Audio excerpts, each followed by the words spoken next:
저는 이 시간 고 이중표 목사님의 저서 별세의 지도자를 요약 소개해 드리려고 합니다. 첫째로 지도자는 자기와의 싸움에서 이긴 자를 말합니다.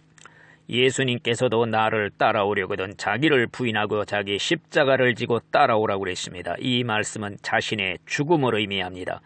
자신을 죽인 자만이 지도자가 될 수가 있는 것입니다. 그래서 어떤 목사는 성공하고도 패배하고 어떤 목사는 실패하고도 승리합니다. 원수는 밖에 있는 것이 아니라 내 속에 있습니다. 자신을 이기는 일을 최대 과제로 삼아야 합니다.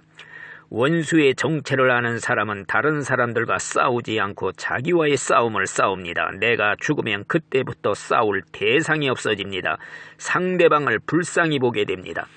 하나님이 세우신 지도자는 시시한 것 때문에 싸우질 않습니다. 생각하는 것 자체가 다르고 목적이 다르기 때문입니다. 십자가에서 내가 죽었다고 고백하는 것이 자기와의 싸움에서 승리하는 길입니다. 자기와의 싸움에서 승리한 자만이 면류관을 받을 참된 승리자입니다. 둘째로 행복한 지도자가 되려면 주님을 사랑을 해야 합니다. 주님을 사랑하지 않고 하는 일은 주님을 위한 일이 아닙니다. 사랑하지 않으면서도 같이 사는 부부와도 같습니다. 주님을 사랑하면 하는 일이 귀하게 여겨집니다. 자랑스럽게 여겨지고 만족스럽게 여기고 일에서 최고의 보람을 느낍니다. 이 일을 하다가 죽어도 영광이라고 생각합니다. 소명의식을 가지고 일하기 때문에 하는 일이 쉽고 즐겁습니다. 사는 것이 즐겁고 행복합니다. 고욕은 억지로 죽지 못해 하는 것이고 교욕은 직업적으로 하는 것이라면 성욕은 주님을 사랑함으로써 하는 것입니다. 주님을 사랑하는 자만이 주의 일을 하는 것이 행복하다고 고백할 수가 있습니다. 주님을 사랑한다면 주님을 위해 죽고 싶은 마음이 생겨져야 하는 것입니다. 셋째로 하늘이 세운 지도자는 하늘이 죽입니다. 모든 일에는 시작과 끝이 있듯이 하나님이 일을 끝내라고 하실 때에는 순종을 해야 합니다. 지도자는 종말 공부를 해야 합니다. 하늘에 끝내라는 종소리를 듣고는 자기의 일손을 놓을 줄을 알아야 합니다. 사람이 죽을 때 병으로 혹은 사고로 죽는다고 생각하지만은 사실은 이제는 일을 그만하고 오라고 부르시는 하나님의 귀국 명령으로 알아야 하는 것입니다. 하늘이 세운 지도자는 하늘이 불러 가십니다. 모세가 죽어야만이 여호수아가 일할 수가 있는 것입니다. 모세의 할 일은 끝났기 때문에 불러 가신 것이었습니다. 넷째로 지도자는 창조의식을 가져야 합니다. 하늘의 꿈을 받은 사람은 다른 사람이 뭐라고 하든 상관치 않고 꿈의 성취를 위해서 목숨을 거는 것입니다. 하나님이 주신 꿈과 비전을 가진 사람은 다른 사람들은 보지 않고 하나님만을 봅니다. 하늘이 계시해 주셨기 때문에 그 꿈을 부둥켜 안고 사는 것입니다.